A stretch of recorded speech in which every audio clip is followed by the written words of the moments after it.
সবাই মোটামুটি ওয়েলকাম জানিয়েছে আমাদের যে চিফ অ্যাডভাইজারের যে ডিক্লারেশন, উনি যে অ্যানাউন্সমেন্টটা দিয়েছেন যে রোজার আগে ফেব্রুয়ারি মাসে ইলেকশন হবে, যেই ডিক্লারেশন উনি দিলেন, তো সেটা তো আমরা দেখলাম যে রাজনৈতিক দলগুলো ওয়েলকাম জানিয়েছে। আর রাজনৈতিক দলগুলোর সাথে তো এর আগে অনেক দফা আলোচনা হয়েছে, সামনেও অনেক আলোচনা হবে, ওনাদের সাথে আমাদের একটা চলমান ডায়ালগ চলছে।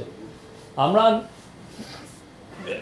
নিশ্চিত যে আমাদের খুব ভালো একটা ইলেকশন হবে এবং চিফ অ্যাডভাইজার বারবার বলছেন আমাদের সমস্ত চেষ্টা থাকবে বাংলাদেশের ইতিহাসে সবচেয়ে ভালো ইলেকশনগুলোর একটা যাতে আমরা অর্গানাইজ করতে পারি।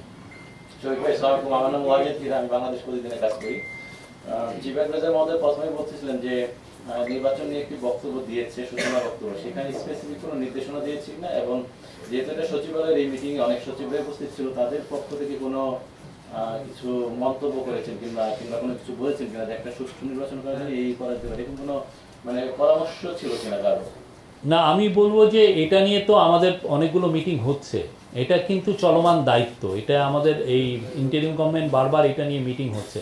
আজকে এটা নিয়ে স্পেসিফিক কোনো মিটিং হয়নি।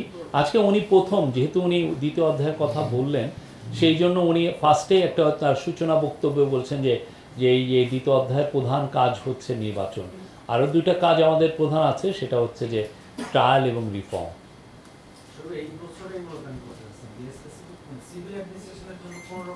সিভিল অ্যাডমিনিস্ট্রেশন নিয়ে অনেক কথাবার্তা হচ্ছে, মিটিংগুলো হচ্ছে, ইভেন প্রিন্সিপাল সেক্রেটারির নেতৃত্বেও মিটিং হচ্ছে।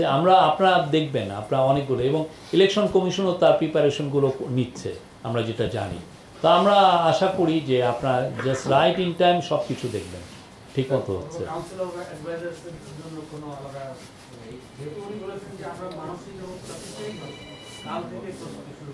জি, না প্রস্তুতির দেখেন না, প্রস্তুতির প্রথম কাজটা কি ছিল, যে একটা চিঠি দেওয়া ইলেকশন কমিশনকে।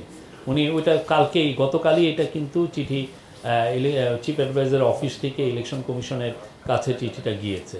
সো আপনারা তো দেখছেন আমাদের পুরো কাজ, আমাদের পুরো ফোকাসটা এখন ইলেকশনকে সামনে রেখে।